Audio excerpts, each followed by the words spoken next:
Hi and welcome, it's Gene from maverickstar Observatory. We're going to have a look at the Earth Alpha at a glance. As you can see, we've put the information up fresh today for that. Before we do, big thanks to those that have been supporting us over the last week or so.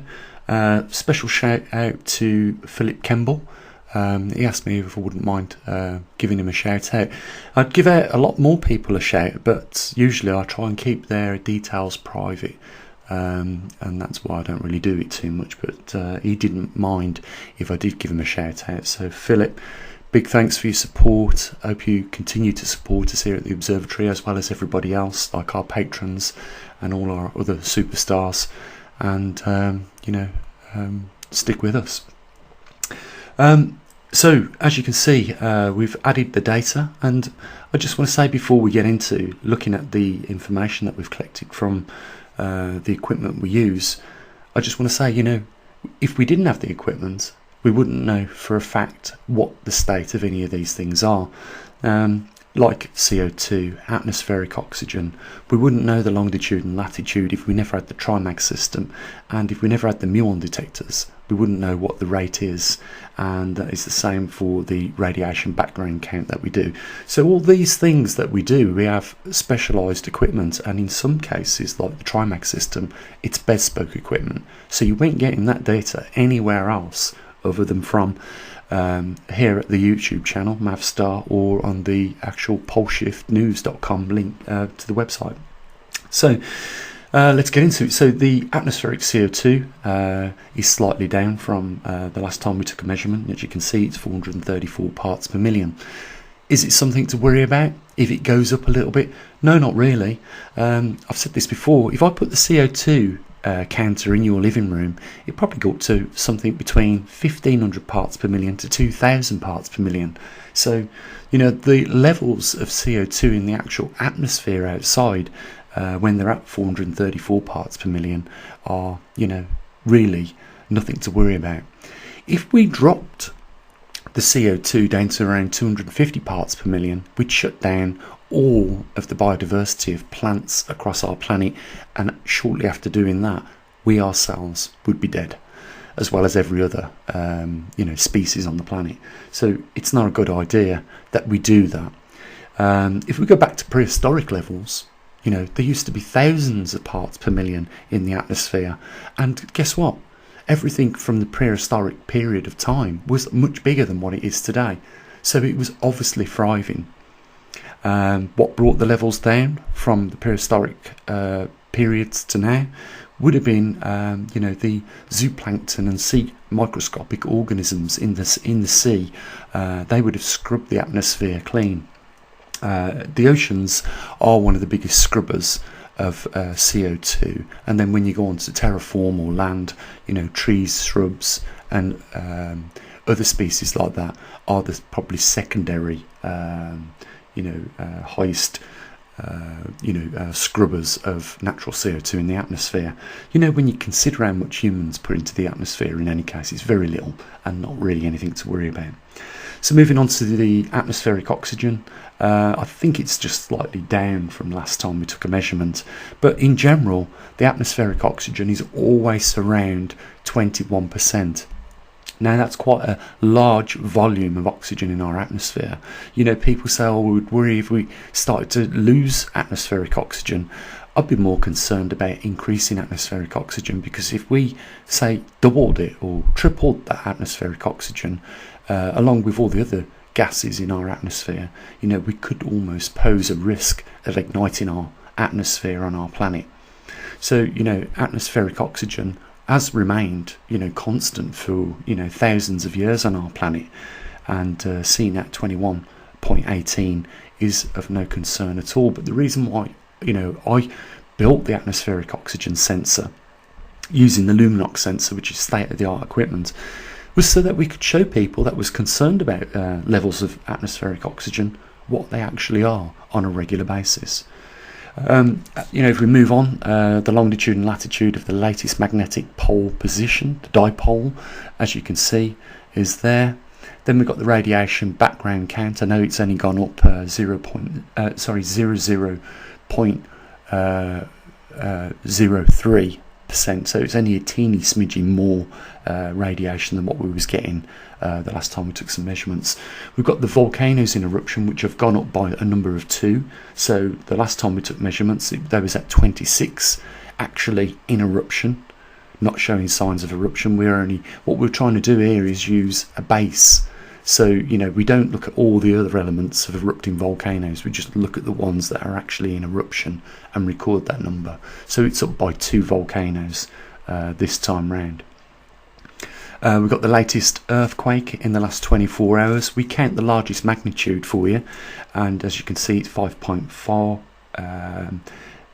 southeast of Loyalty Island. The muons per hour per square metre are at 538.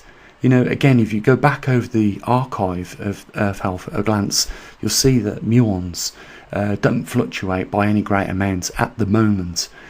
But I say that at the moment. If we start having a further decrease in solar output, and as you can see just below that sunspot number is at 0 again, whereas the last time we done a measurement it was at 2. But if we continue to see a decrease in solar output and at the same time a weakening of the Earth's magnetic field, then the muons are going to increase. And we know that already because of the muon counts that we're getting from Perth, Australia, where it's in a lot more higher magnetic intensity compared to the UK. We know that they get a lot less. I think the last time we looked at the muons from Perth, Australia, they were at 150 muons per hour per square metre, as opposed to our 538 that we took a reading today. The other thing about muons is shortly we're going to be looking at muons from Canada. One of our superstars over there, Kendall, has accepted one of our muon detectors, and that left the UK this week. So within a matter of weeks now, we've added another piece of equipment into the field to record what is going on at other locations. Now we've got a muon detector on its way to Canada. We've also got already there a magnetometer measuring the intensity of the magnetic field. It is one of our key areas of interest because Canada over the last 10 years has seen a dramatic decline in the magnetic intensity over its region, so it will be interesting to see what is also happening with regards to muons. So moving on from muons, sunspot numbers you can see is at 0. We've got at the moment quite a geomagnetic field. The solar X-rays are normal, and as you can see, the jet stream conditions are unstable, and that is probably because of the increase in cosmic rays that we're seeing come through our upper atmosphere, and in turn create seeding platforms for water to condense on, and then as a result of the water condensing on those cosmic rays, we are finding that these extra water molecules and water vapor is going in turn to the jet streams, and when you add more water vapor into the jet stream, it becomes more sluggish, and in turn gives us an unpredictable climate across the entire planet. So all these things are linked, and you can see that at the moment the stability of the regions which we're covering with our magnetometers. So Hong Kong is stable, Canada is unstable because it's going through what I would consider a quick changing intensity over there, so we put that as unstable. We've got the Gold Coast of Australia, which is stable, Perth, Australia, stable, Tucson, Arizona, and then we've got using the mean of all our detectors, the magnetosphere, strength in microteslas. As you can see, it's at 50 microteslas or 50,000 nanoteslas. And that really is it, guys. If you want to have a look at the archive of the Earth Alpha at a glance, then by all means go over to poleshiftnews.com, and that gets updated pretty much every week for you to have a look at, so you can see how things are changing for yourself. once again, guys, you know, the only reason we've got this data for you is largely because we've got the equipment to record that data. So by using the scientific method, not guesswork like a lot of people do, or relying solely on, you know, mainstream organisations to give you the information, we get it fresh ourselves and then report that information back to you.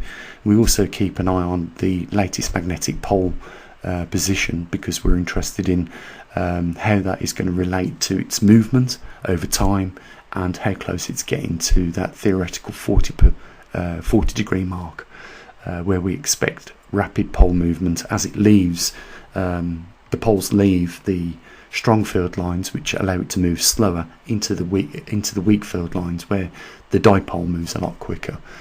So I'll end it here, guys. There was something else I wanted to add to this video. I think I'll mention it tomorrow. It's to do with possession and the boycotting of Amazon that we've been talking about earlier on in the week. We'll pick up on that tomorrow. And, you know, the only other thing to say is, guys, you know, not only have we invested here at the observatory a lot of time, a lot of money, you know, and we have put a lot of dedication into informing the general public, because we know these organisations don't like to do that on these topics. So, you know, if you can help support us by, you know, a little bit of fundraising, or, you know, adding some funds to those links down below, or even on our webpage we've got donate buttons, then please consider doing that. It's what keeps us going here at the observatory in this difficult climate that we're all faced with at the moment with the pandemic. So, you know, if you can help out, links are down there in the description. The only other thing for me to say, guys, is, you know, you have the rest of an amazing day, and look after your loved ones. I'll say what I usually do. As always, bye for now.